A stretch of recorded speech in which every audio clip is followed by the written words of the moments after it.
Batata, bamama, bandeko, mbote, peboye, malamu na sembo ya mokola lelo. On a zana esengo vraiment pour présenter bien un mbote na ba onu subazo na biso na dibanda ya mboka grâce ya YouTube ya canal Kin Télévision mbote na ba obazo na biso en clair mbote na ba obazo na biso sur TNT mbote na bino pe boye malamu na sembo ya mokola lelo ndo tolobaka yoko sembo émission ya lisolo sembo émission makanisi sembo émission ya pitokuta na kapona robeta politique pe masolo masusu matali kita ekolo merci na bino pour la fidélité merci na bino pour la confiance. Vous pouvez merci na équipe technique oyo basonga rabiso tango yiso pour ndenge na lobaka soki bango bazala katende bolanda rabiso na baitando yikete. Merci na Rodi Luadio, Freddy Takidi, Kupar Bola, MC ya Mavinga, Maika Mwaka. Merci na Pati Sumbu wa Simbi YouTube na biso. Merci na Gimputu le grand maestro Tozobenga Mikoloyo, le sélectionneur Didier Deschamps et puis merci na Samson Ilunga Mwanaya Kasai. Bandeko batali tobenga yango nini 4e penalty tonini 4e réquisitoire oyo PGR etindi pour na ancien premier ministre Augustin Matata Ponyo Mapon parce que PGR a lobby que Matata Ponyo Mapon a détourné 140 millions de dollars tant azara premier ministre na makambo tali bongo ba fictif ba bien réalisé en complicité avec la DGDP. 4e penalty, 4e réquisitoire, Boukara Lonzo. Oyo bilo baso boyebi na nenge Sénat et boya kikotika Matata Pono akende liboso ya bazuzi lelo ekomi 4e penalty donc 4e réquisitoire to solo yango makambo ezali ndenge nini ezokende ndenge nini ekosuka ndenge nini Boukara Lonzo makambo nango ekomi wapi to solo la yango na mobenga miboyebi manla mo pe boninga ga mingi so bozotala et surtout bino bawo boza libanda ya mboka boza ebele parce que tant bobenga ga bolobaka en tout cas il y a le baga bien Blaise Maleka des Odegem depuis la Belgique, Moubianga Mieyo, Joël Bouloba, Moubianga Mieyo, puis Mbote Mingi, na le PDG Edox Dieka, les héros na matete, Oazota la biso Sikoyo, pour Abin de Gozulu na Ningaka, et Canal Presse na Ningaka, Esembo, Sogi na Monio, na Tikaraka. Merci Peboye Malamo, Tozana Esembo, Royamba Pona Bino Lisusu, mon amboka Franklin Chamala, mon amboka Franklin Chamala, président national, il y a parti politique au Babengi ANC, premier vice-président, il y a regroupement politique ATIC, yende toko beta penda masolo o etali bongo 4e réquisitoire pour na Augustin Matata Pono Mapon o pe ebele na Kinshasa to na Congo bazobenga ngo 4e penalty. Pona nini yango zali babe Matata Pono Mapon kaka ifo kaka ba après apa bazuzi to solana no likamu susu après Bukanga Lonzo likamu ba bien réalisé 2000 lisusu na epa ya bazuzi. Alors to sane na plateau Franklin Chamalambote Mbote ndeko Jules ndeko Zulu Mbote nzoto makasi au Pepele ozobanga iloko te mais biso za ba congolais de père et de mère oza demi Dakar te des frères et des sœurs congolais, des voisins congolais même d'alimentation congolais des amis donc congolais donc de tout donc Pepele je suis chez moi alors Franklin Chamala avant to kota na muzindo ya masolo na biso ya lelo o eko tourner kaka autour ya likambo etali bongo ba bien réalisé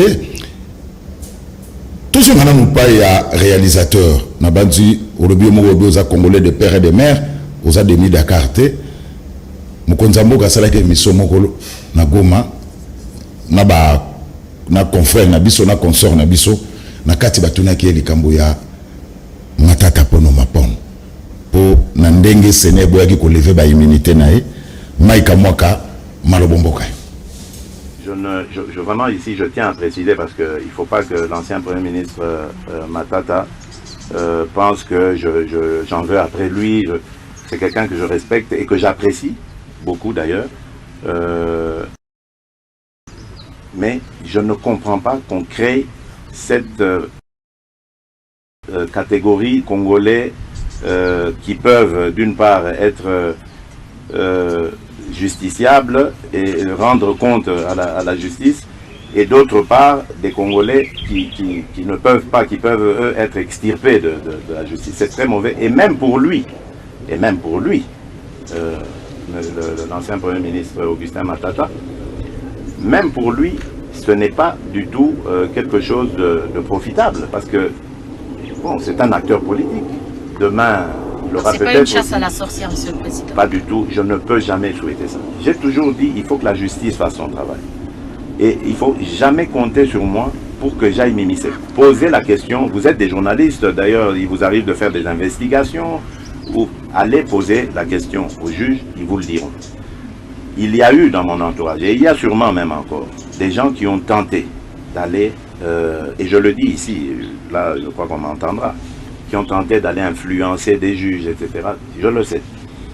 J'ai dit aux juges, le prochain qui vient, parce qu'il ne vient pas de ma part, arrêtez-le pour trafic d'influence.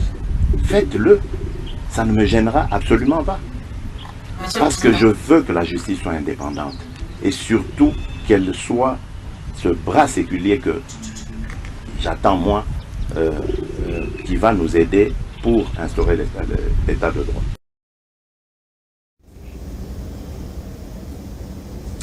Merci. Mike Amwakana MCB à Mavinga. Alors, Franck Tchamalavant, Kota na Muzindo, qui chef de l'État auto évoqué dossier, il y a Matata Tapono Mapon, na niveau ya Sénat, na émission tout ça là, Mikolo yo na Goma. Na yeba dossier ya Bukangalonzo, isuki ndengeni. Ndeko Jules, tout ça na kati ya émission Sembo. Sembo ezali émission de justice. Émission oyo yo benga biso toloba obesolot. Nga naza sénateur te. Nalanda ki obele na moni ba sénateur na biso batali si penza ke bazali chambre ya basage. Ba memeli bango dossier, ba magnoli dossier wana batali na kati, batali libanda, batali yango na bozindo, bakundoli limbisa bakundoli penza batali batikali bafandi nye. Moni bango babenga bango basage balobaka mingi te, bakoyebaka basage na nzela na misala. Nzokande na eleko bazali komanyola dossier wana ba mususu basi ba pelisaki lituka batie moto batie mai ya moto basumbi mafuta ya mbila basumbi tomato bayeko bakisa lumba na dongo baza kozela bamemela bango motu ya matata po balamba bali ya basepela nzambe pe alalaka te bolandaki bandeko ba sénateur balobi to landa procédure oyo mobeko elobeli atako commission kuna nyamu ekotaki commission ya Sénat kuna to kolobela makambo na soute po nzambe asiachaki loboko na longoli makambo lokuta nyonso tango ba pesi rapport na ba sénateur balobi to sala kaka vote ndenge mukanda na biso règlement intérieur eloba bolandaki kitunga vote sika utaki ezepa matata te bato batangaki ba voix kuna bandeko matata ba sénateur bango moko baye balobi pona dossier oyo tolobi moninga na biso akokende kuna na justice te po eza na kati lokuta ebele 49 voix contre 46. Nyonso kutu baninga bazala pe kutu biso to kamwe nyonso bazaba babi majorité pour les éléments majorité à union sacrée. Kaka na union sacrée kuna basage bazali bango pe balobi te atako na Égypte to automonaki bana Jacob bateki ndeko na bango lolengi biso to linga koteka matata boite Joseph bandekone bakenda bateka ye mais babomaka ye te mais awa ekomaki ba réunion butu réunion butu balobi bopesa biso mutu ya matata bapesi bato misolo kuna et tout bato babite biso tokokota makambo te po lobi kuna to éviter na mboko yo ba sénateur bafandeli likambo wana balobi to boyi bo bachaki nzungu na bango na lituka basutuki bayi kotala boye lituka ekufa nzoka nzungu ezaki akotoboka. Vous comprenez? Mafuta etula, lumba etula, likambo wana tolinga kolobela ngote poeza likambo soni.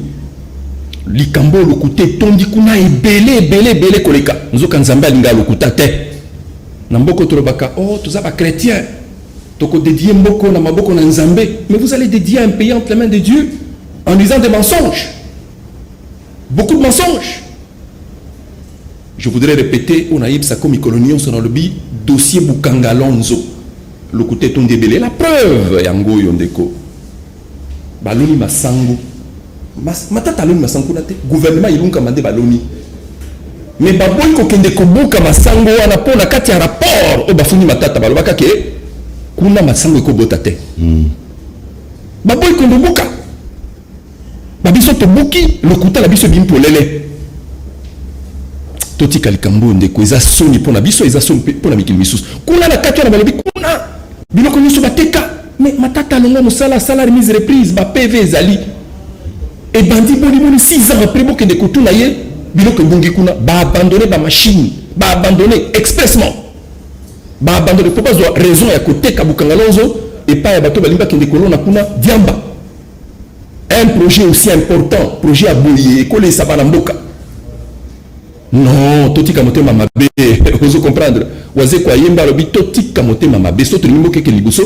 totika motema matata azana ye congolais de père et de mère de grands-pères et de grands-mères d'arrière-grand-père il y a lobi biso balinga ne lobi soki kutu batu balimbi na mboko toteke na mboka mosusu basa ozeli na mboka mosusu toteki ne bateka Joseph akene kuna asali parce que matata c'est un africain mboka moko eboye te so biso to boye awa na motema mabe na biso mboka mosusu baza kolela ye alors dossier bukanga lonzo wana ndeko soto pesi yango na tribunal ata tribunal international où il y a justice batali yango kuna bato bazofunda matata baokangama Franklin Chamala nayebi ke nde bato balobaka kitoko tout ça mais on comprend pas matata azaki na Guinée tant makambo ya IGF asali musana ekomi ke non faut babenisa ye pa bazuzi matata ye Kinshasa alobi ke na ye pona affronter la justice maintenant quelque part aussi il y a une frange de la population bazo comprendre était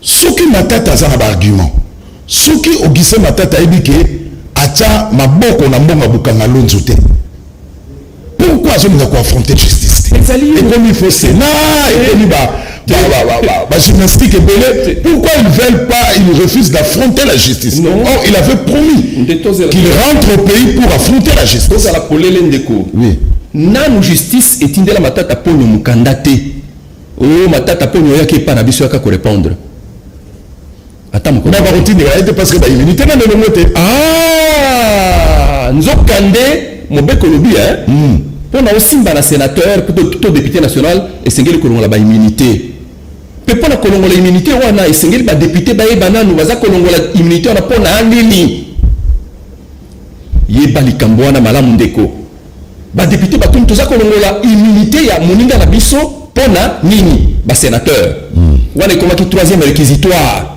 ya moko mibale troisième penalty RATP ba ekotala dossier tant ba memeli bango dossier ba entendre matata ponyo ba bisi lobela biso na ndeko likambo za boni a expliquer bozindo likambo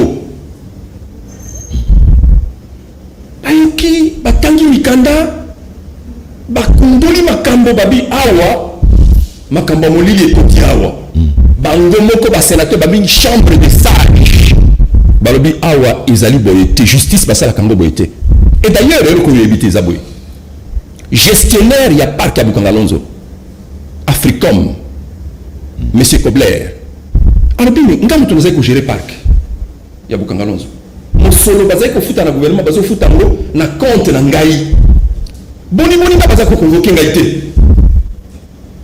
ozo mona yemo ka tuni abi boni baza ko convoquer ngai te ba yo kangai ponga mutu nazai ko gérer Bukanga Lonzo yo kana musoni. Mais d'après IGF, il y a des traces palpables, il y a des tournements. Bon, mais maman, papa, Yoka, IGF, enquête, Yoka, tata, ma commande des Sony, comme il colle la Kobina, Kamabina, Saka Yonsa, il se passe des athées. IGF, Alobi, ils a compte moko bafongola en Afrique du Sud. Oui. Kuna nde bazai ko futa mosolezo kende, en Afrique du Sud, nde bazai kende bakaboli mbongo. Nous avons un compte en Afrique, ils ont compte, il y a société Africom.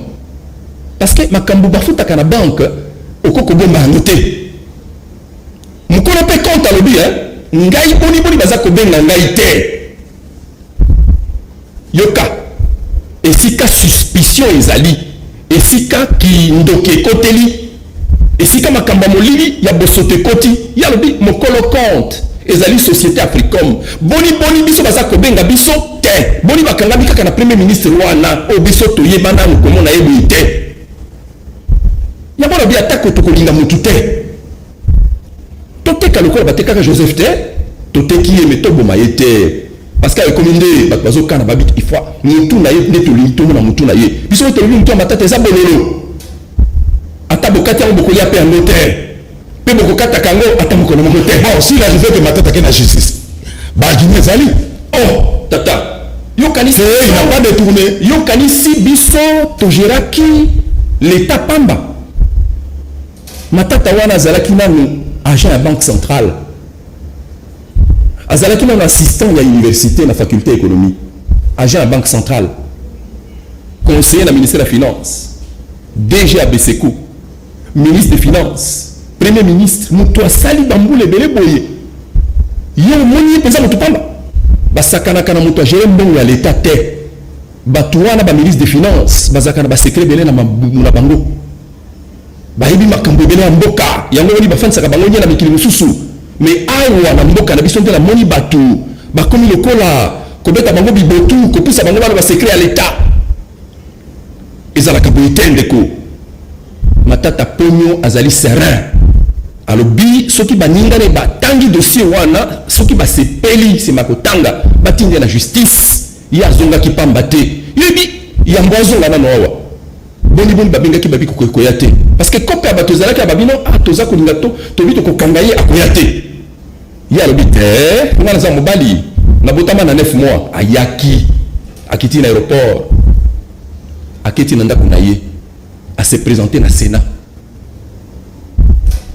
Tout le monde est tout le monde, mais moi, je suis afandi calme.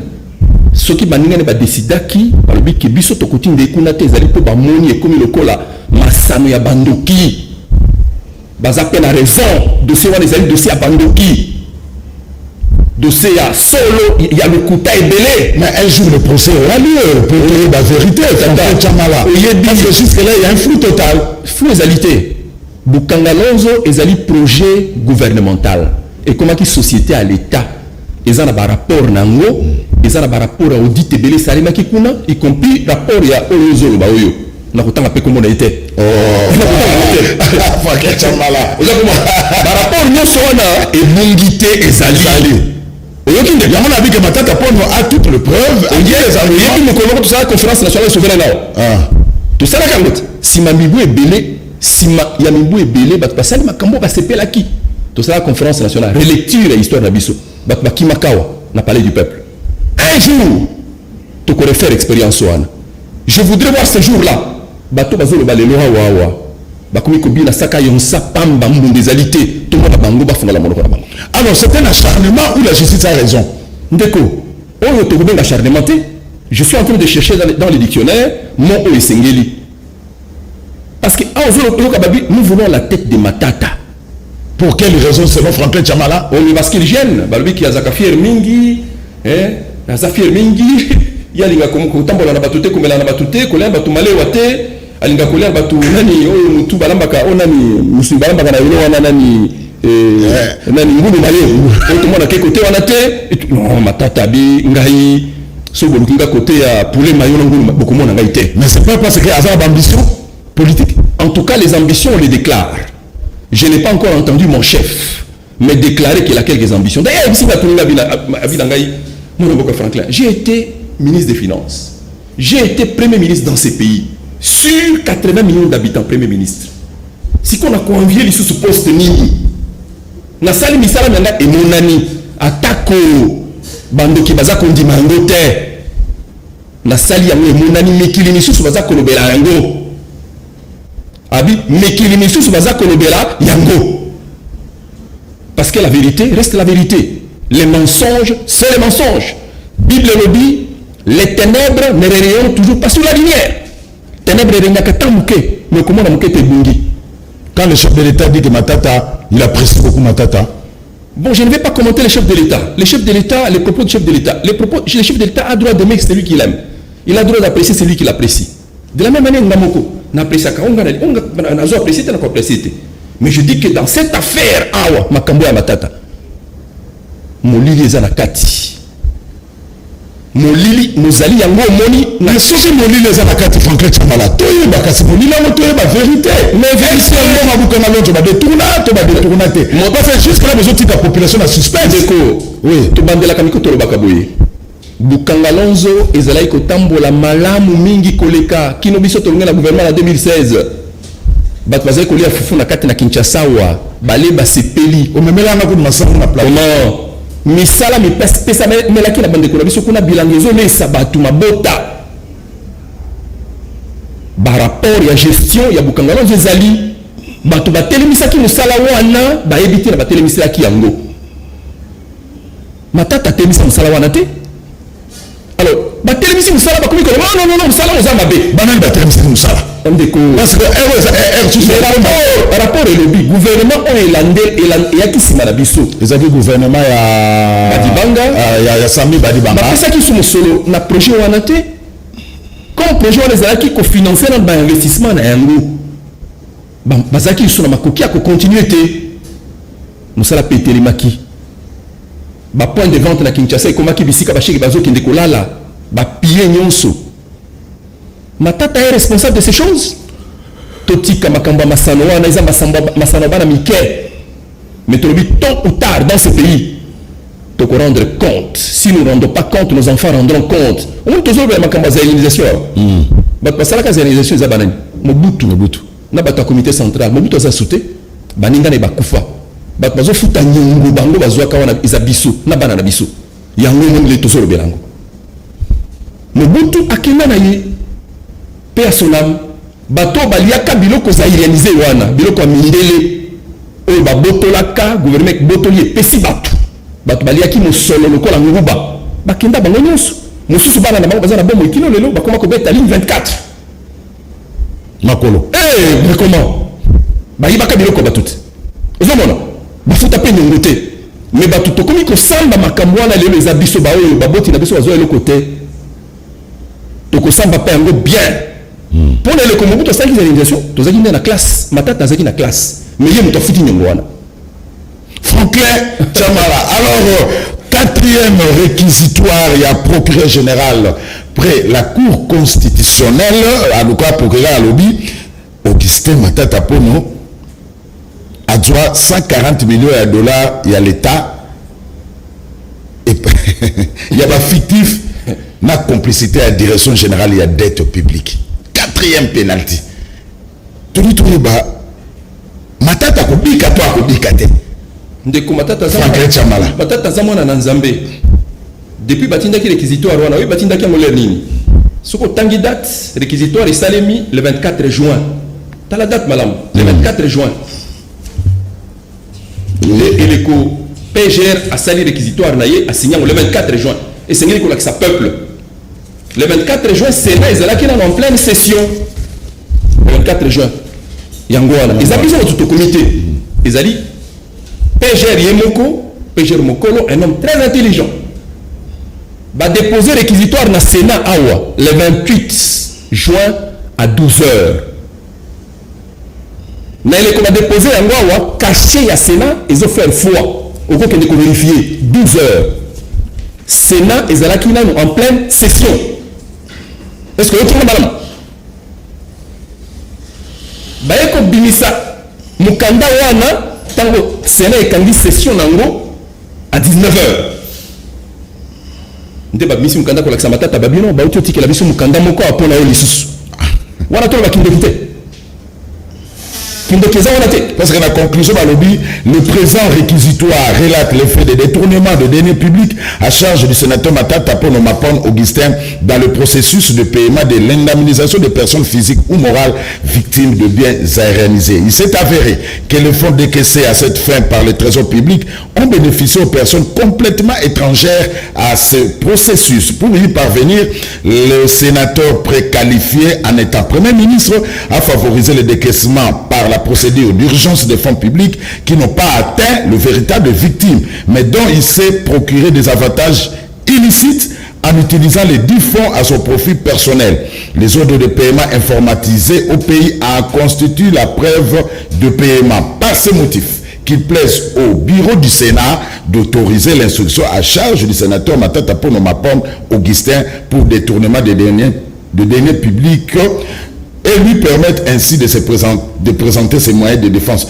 Nakani Fosmo Balobi que les ordres de paiement informatisés au pays en constituent la preuve de paiement. Voilà. C'est qui. Pour comprendre, le peuple pas comprendre. Voilà. Mukando basali yango na PGR le 24 juin. On a bureau na Gombe.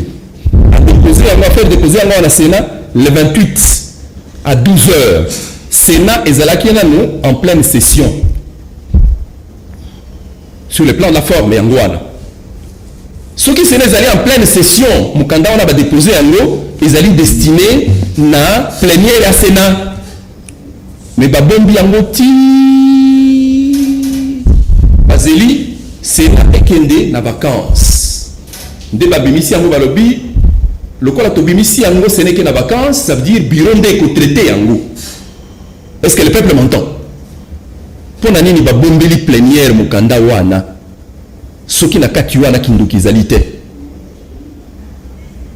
Pour nani Mukanda oyo babombelaki yango plénière à Sénat na tiki wana pembeni. PGR alobi na kati 140 millions oyo eza ebimaki mpona kofuta ba victime ekomelaki bango te sénateur Matata Django aizango na ndenge na ye mpona biloko na ye privé. Mais ezali lokola raccordement moko frauduleux. Raccordement frauduleux limbisa ngai ndeko. Mais Matata komi na makambo ya gestion ya dette ndenge ni premier ministre. Pe atako na koloba mingi te yo landaki lobi ba agent ya DGDP ba agent l'intersyndical, ça veut dire ba représentant ba agent oui ba tomboki ba lobi PGR alatisi bango qualificatif ya ba toyo ba fabrikaka ba dossier fictif. Et bien la kati ya mboko ya biso boye makambo ezosalema lelo ezolatisa mboka soni trop. Bato bageraka dette publique au terme de la loi. Dette publique ezali batoyo ya DGDP babengami kala DGDP babengaki OGDEP. Mobutu asala société wana na mobeko ya 076-021 ya 1976 ndekelaki OGDEP eza société oyo l'état apesa mandat ya ko gérer dette publique. Makambo ya dette etalaka moto mosusu te. Makambo ya dette publique etali obele OGDEP. Etali DGDP. Il pouvait aussi se mixer là-bas. En tout cas ndeko na ngai makambo ya l'été c'est makambo yete. Eza soni totika lolengi ya kosalaka makambo boye. Premier ministre alongwe likolo esika azali. Aye komi kotsa na kati ya makambo ya gestion ya dette. Pour ça 40 millions osiko ekenda wapi? Mais nazo kende na la victime de kangai malamu ndeko likambo eza pété. Ba agent babimisi nyonso polele. Lobby bakomi mukanda sur 3 pages. Ba lobby bango nde l'état epesa mokumba ko gérer dette publique.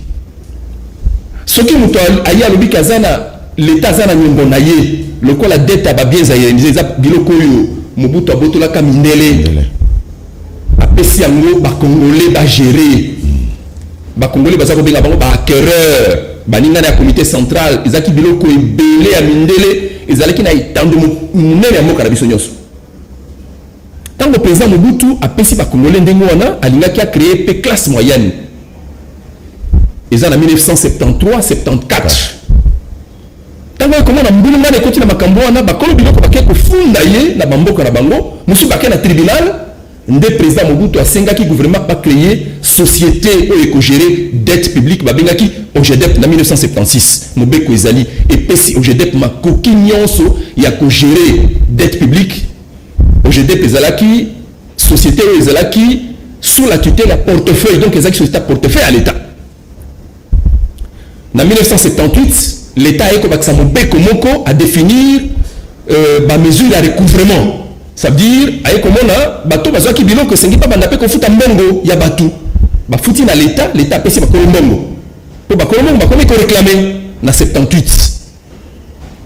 OGDP sali musala so ok na grand livre comptable parce que maman ça basala ka comptabilité à mosolomo na okokuta kuna mosolomo ke mokotaki ndenge bafutaki batundambu ti ba ekotika na sauté makambo belé to ekokoma na eleko yo mboka na biso ekomi na dette makasi il y a 15 milliards de dollars à peu près vis-à-vis des partenaires bilatéraux et multilatéraux na bané 2000 tokomi comment la dette on est commis lourde babi fardeau à dette comme qui mingi parce que PIB na biso bozu na biso ezeko kokalisu kofuta nyongo wana te nde gouvernement na biso comme ko senga tokota na initiative o babengi initiative PPTE des pays pauvres très endettés pour pas longola biso charge à dette wana tango to sengi na FMI na Banque mondiale bakotisa biso kuna bakolo biloko pe tobotola awa bakeko bisa FMI balobi soki bokotisa bango kuna eza malamu mboka wana bazaka pe sérieux te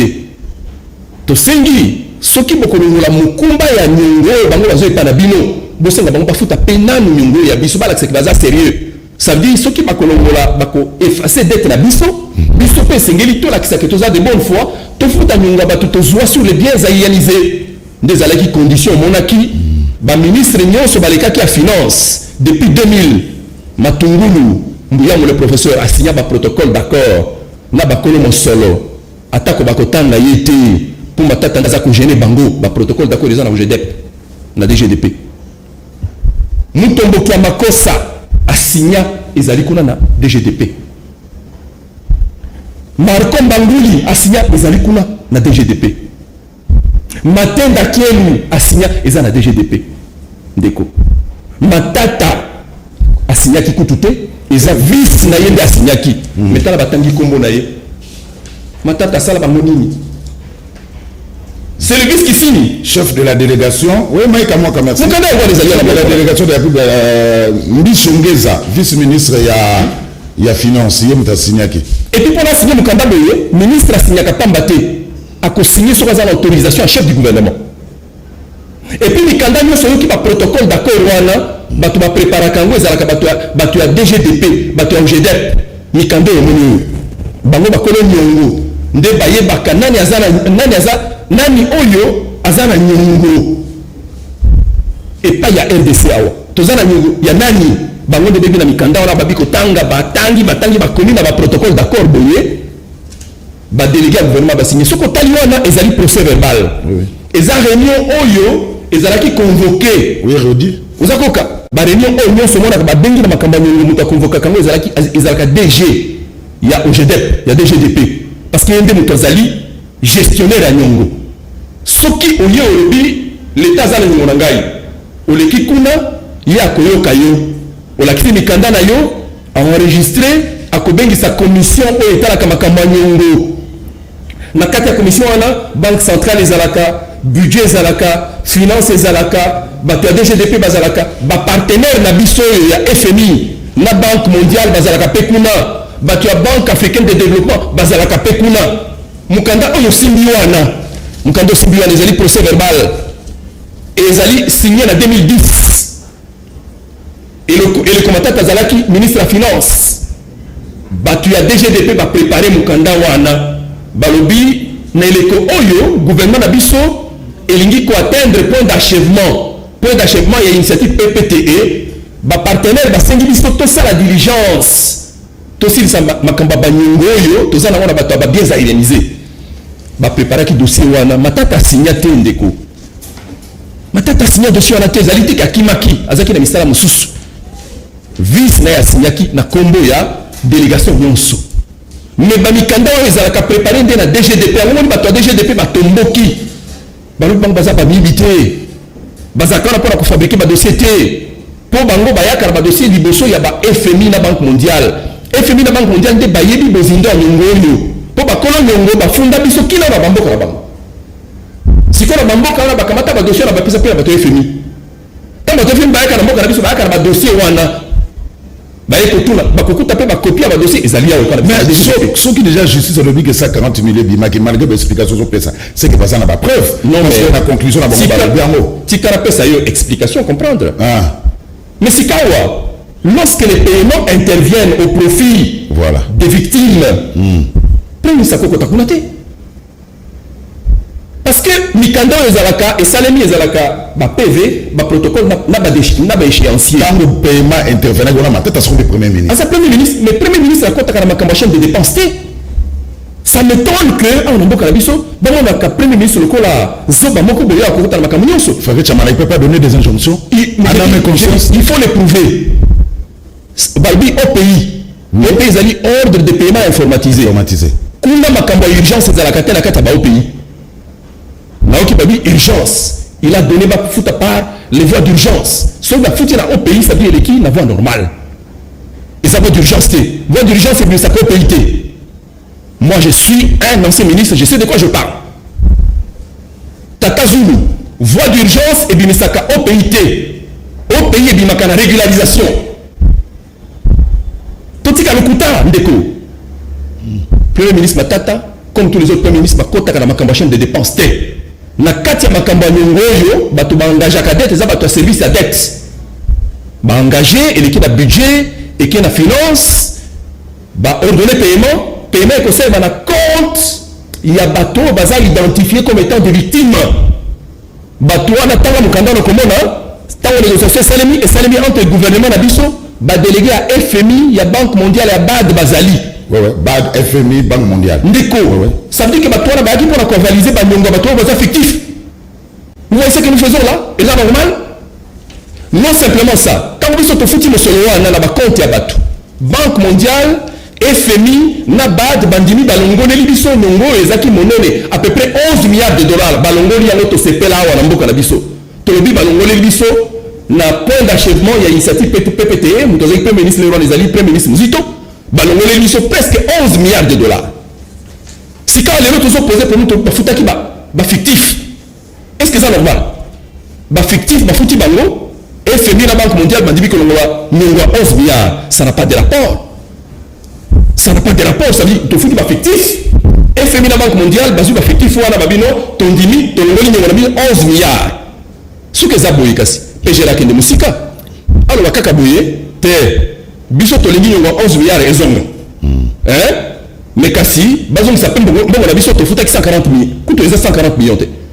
Les 119 millions. Yango, bah toi DGDP va présenter kilo bi ba preuve na yango. Si quand le premier ministre Matata na kati ya likamboyo à continuer geni. Comment on le met partout? Quand vous avez quelque chose, on a premier ministre Matata à Salini. Il n'est même pas signataire de ce procès verbal au moins des agents n'a signé. Na kati ya paiement kotakate. PME est enclenché automatiquement par les services de la dette.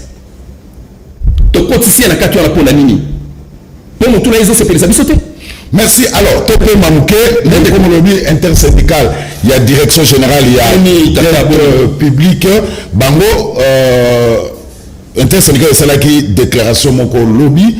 Pour l'intersyndical, en tout cas, il faut procureur général près la Cour constitutionnelle à corriger réquisitoire naïe. La DGDP n'a jamais, n'a jamais détourné l'argent en complicité avec la DGDP. Alors, Mike Amok.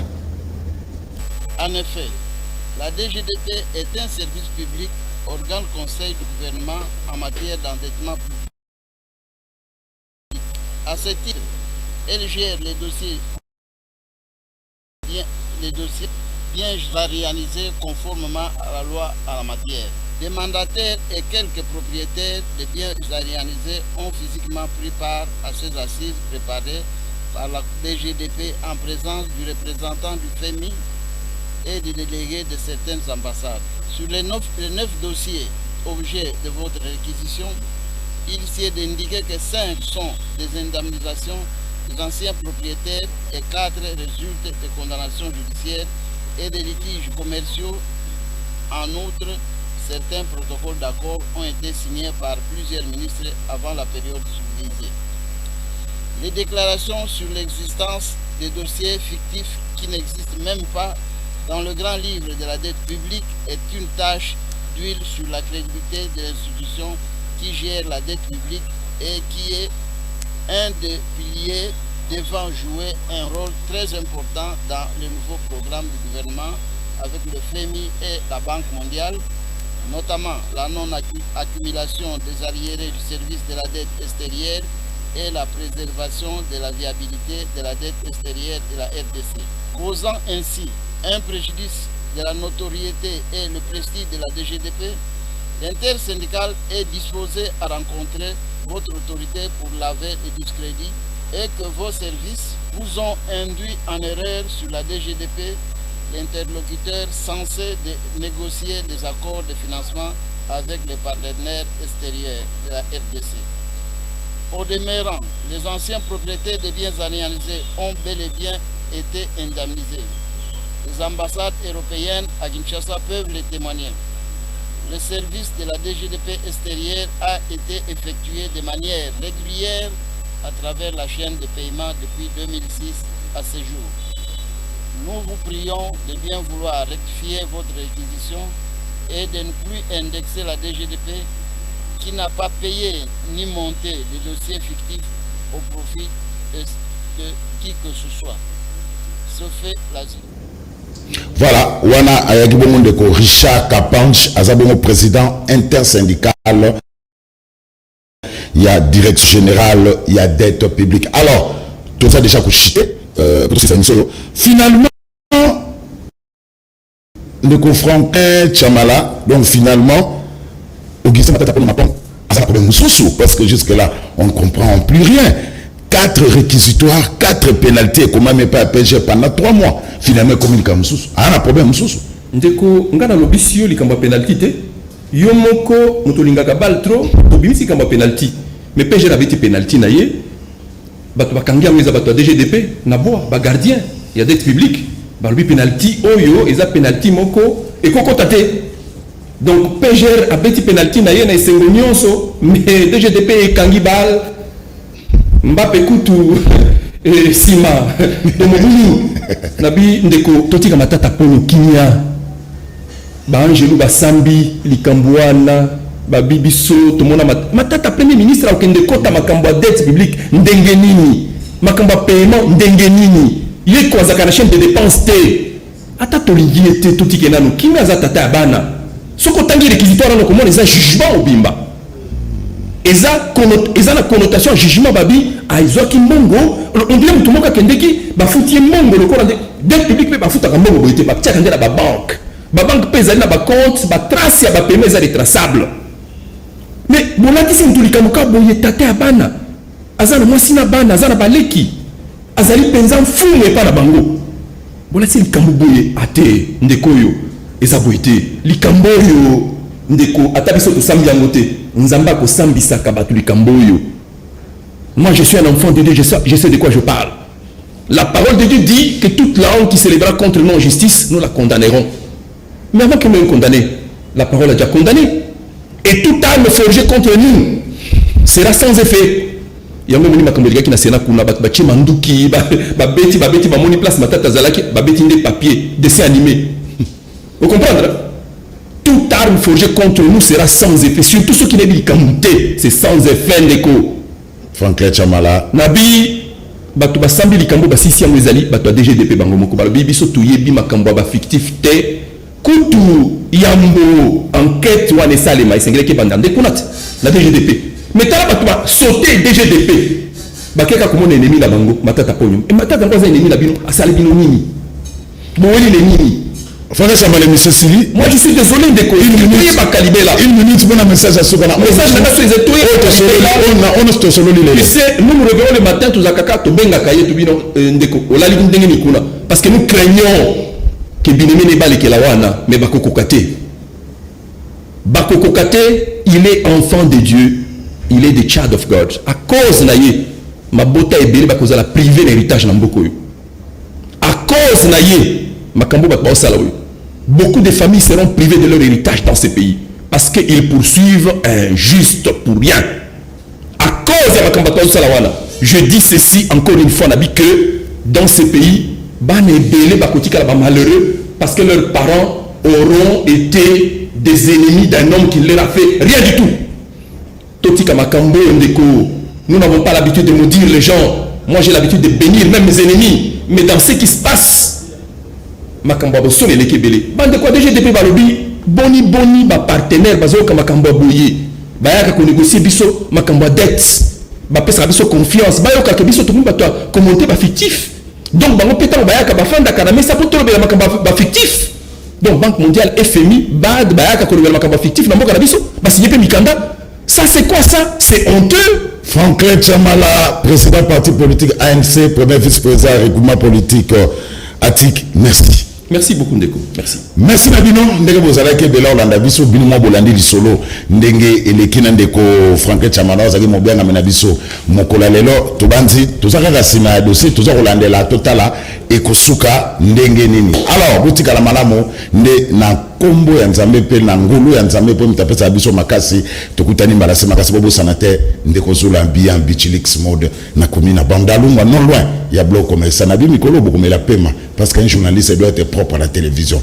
Nakosi Rodil Wadio Zakari Bababasui. Tukutani mbalasi.